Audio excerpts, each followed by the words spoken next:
The first thing I'm doing here is applying glitter via the epoxy method to my prepped tumbler.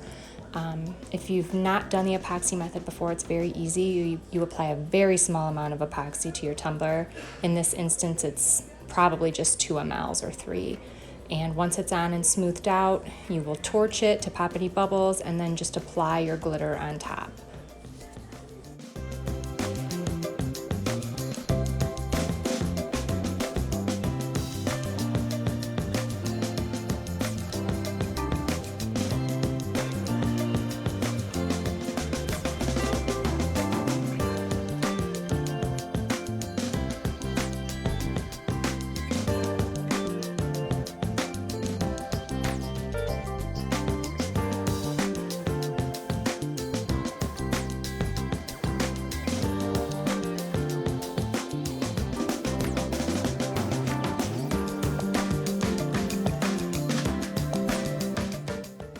Once your epoxy is smoothed on, you want to hit it with your torch really quickly to pop any bubbles. Next, I'm going to put down a couple pieces of printer paper to catch any glitter that falls. That way I can put them back in my glitter shaker. And if you see any spots that look wet, you just want to make sure you go back and add more glitter there. Once you're done applying your glitter, you want to try to tap the rod of your tumbler lightly to knock any loose glitter off. You don't see me do that here, but it's an important step and it saves you some of your glitter.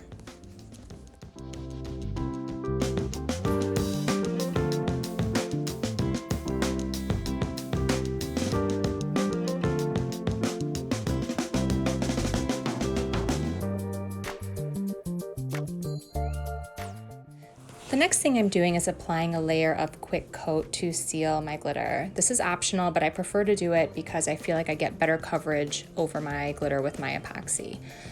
You can see on my glove finger I've got quite a bit of white glitter coming off. That's not pulling the glitter off of my cup, it's just excess glitter that I did not brush off very well.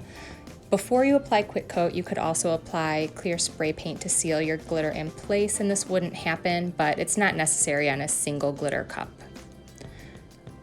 What I'm doing here is I'm applying the quick coat very thinly to the entire cup, and once I'm done, I will hit it with my hairdryer for several minutes to dry it. I will then repeat the process again so that I've got 2 dried coats of quick coat on my cup. You really need to make sure that your quick coat is fully dry before applying epoxy, because if it isn't, it will make your epoxy cloudy.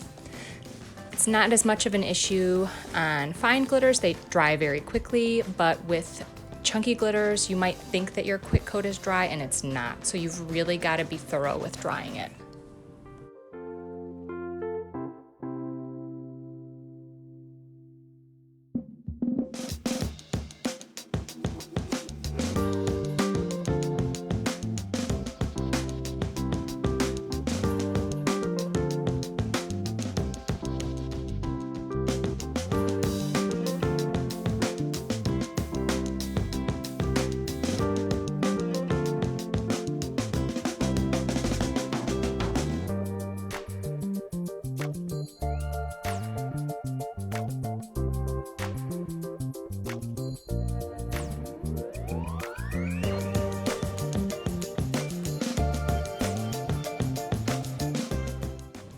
Once the quick coat is dry, we can go ahead and start mixing our epoxy. I would do a standard coat plus an extra 15 mLs to accommodate for the 2 glitters that we're going to also include on this layer.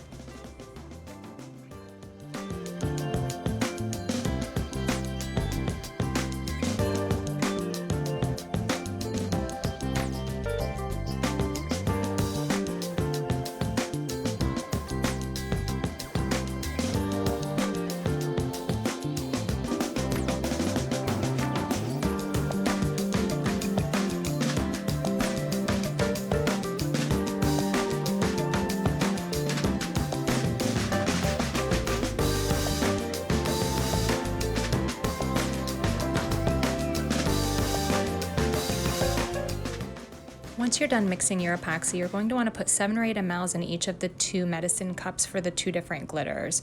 You'll then add your glitters into those cups and mix them up and set them aside.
Now we're going to apply the first coat of epoxy over the glitter. You want to do a pretty standard coat over this. You want to make sure it's covered and that we've got something for the other glitters to flow on top of.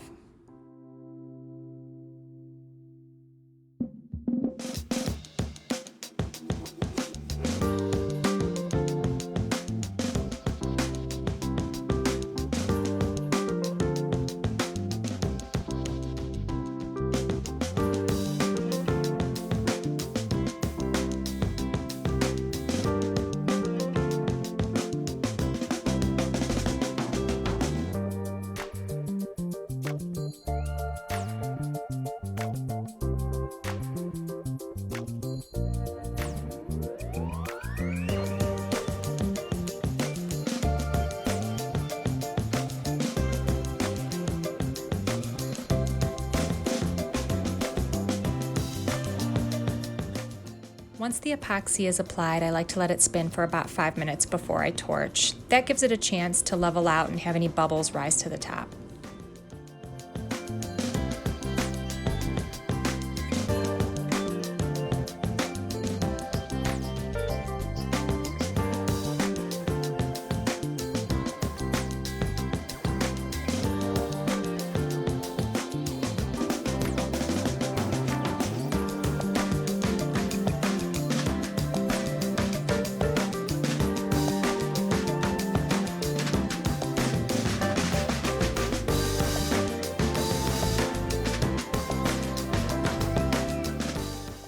So once you're done torching, you want to grab those 2 cups with your glitter and epoxy mix and start applying them to the tumbler. There is no rhyme or reason to how you're applying it. I literally am just globbing it on. I'm not trying to go in one direction or another. I might do a mix of, globs and lines, and yes, those are very technical terms. But you just kind of want to just randomly place stuff on here. Again, you don't want to go heavy. You're going to put your pigments on another layer after this, and there's no reason to have too much glitter here.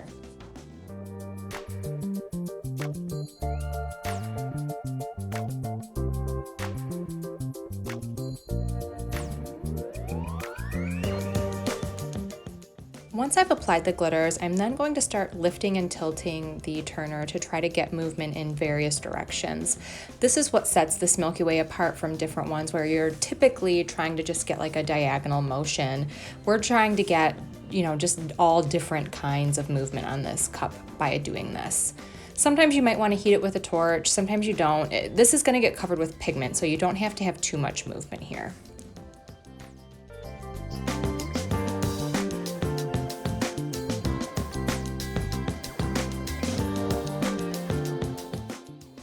So at this point, our initial layer of epoxy has cured. We've added another and sanded it smooth. We've now mixed up epoxy, enough for a standard coat and probably double, so that we can add our pigments. What I'm doing right now is I'm applying a thin layer, not like Epoxy Method thin, but less than a standard layer. And once I'm done doing this, we'll go and mix our pigments.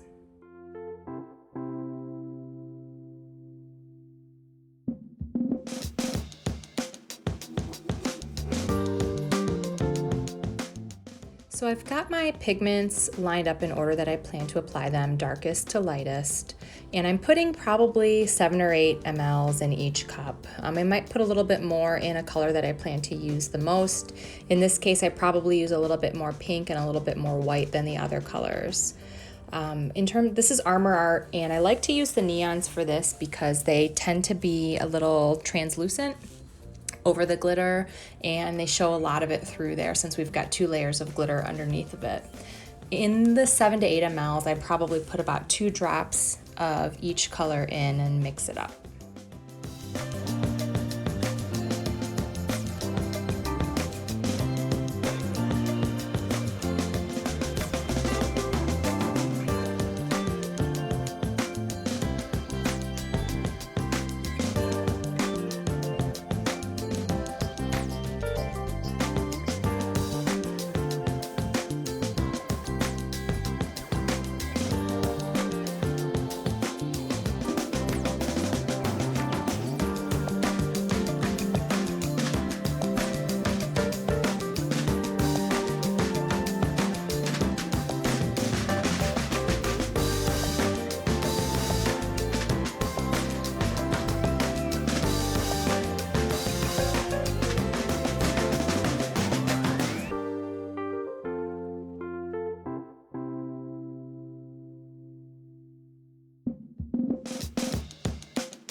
As we've been mixing our pigments, our cup has been turning, the epoxy's been leveling out and letting those bubbles rise to the top, so we want to torch those bubbles out. Once we're done torching, we're going to start applying our colors in the order that we chose. Again, as with the glitter, there's no rhyme or reason. We're just kind of globbing it on, drizzling it. There's, no right or wrong way to do it as long as you make sure you've got good coverage and you're getting it on the bottom of the cup.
Once you've gone through all your colors and get to the white, I'll actually go back and add some of the other colors back on top of it. It just gives it a little bit more depth and more character.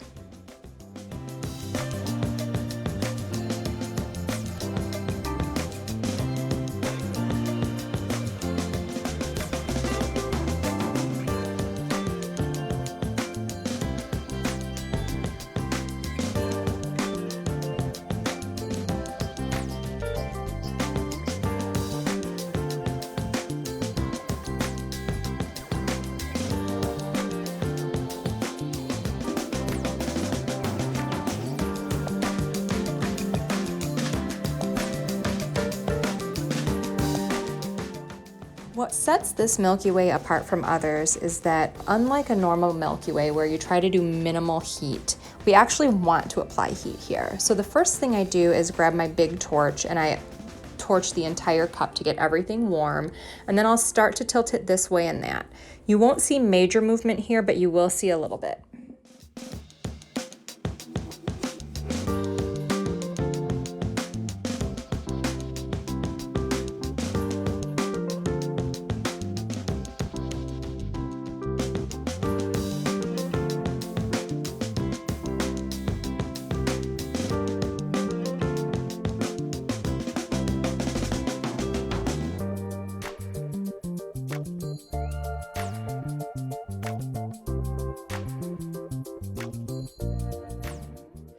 Once I'm done with my big torch, I'll grab my little one. It has a more targeted flame and we can focus on certain areas of the cup that we want to apply a lot of heat to, which will give us a lot of movement.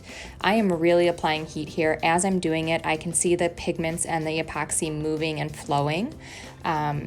You have to be careful because it's very easy to burn your epoxy at this point. You want to get up to the point where you almost burn it, but not quite. I always recommend wearing a respirator when working with epoxy, but if you're not one to do that, I certainly would when you're doing this method because it will really release a lot of fumes. As with every other step along the way, once we're done applying our heat, we're going to start tilting our turner this way and that. Because we've applied such targeted heat in this step, you will see movement happening very rapidly. You might not have to hold it as long as you were before. And if you're not seeing movement that you like, it's fine. Just grab your torch and go at it again, which you see I do here. In fact, when I do a cup like this, I will do this several times and I will do small sections at a time so that I can get the most out of my movement when I tilt my turner.